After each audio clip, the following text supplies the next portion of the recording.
Architectural Builders Supply is pleased to present you with this recording of the technical question that is listed in the title of this video.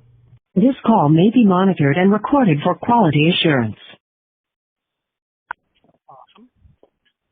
I saw an email from you to Joan this morning about a Tectus hinge. Yes?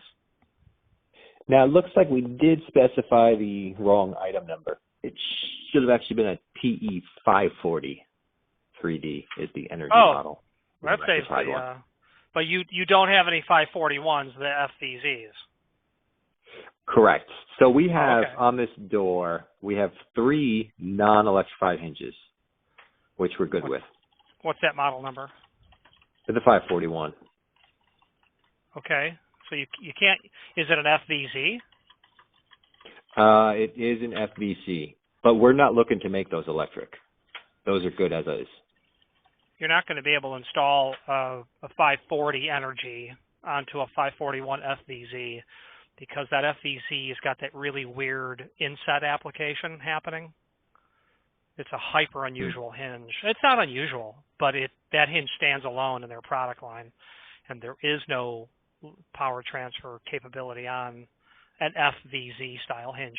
And what I'm driving at is, and I'm literally standing at the water cooler, but if you send me an email, I will send you a cut sheet, or if you pulled up the Tectus book and you looked at it, you're like, oh yeah, that's obvious how they're different.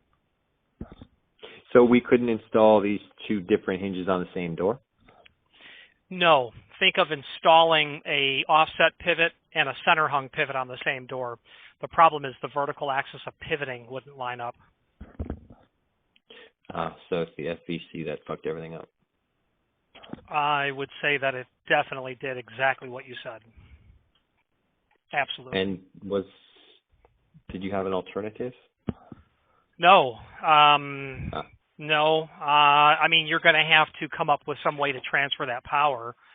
If the door and frame's not fire rated, you could probably, Hager has a concealed power transfer conduit. And then there was that little cut sheet of that doodad that I sent that may work. Or you're going to use just a low energy wired loop, an 18-inch piece, a 1/4-inch flex conduit and surface mount it. Because there's no way to change those hinges. All right, let me look at that. Thank you very much. Any help, any cut sheets, any tech, call me, email me. I'm 100% there. Joan's my main thing there. So I'll do anything to help Joan. Sounds good. Thank you. Thank you, sir. Bye-bye. Bye. Architectural Builders Supply hopes you have enjoyed this program. Again, thank you for watching, and if you've enjoyed this video, please click thumbs up. Please subscribe and maybe even send the video to someone that you know. Thank you.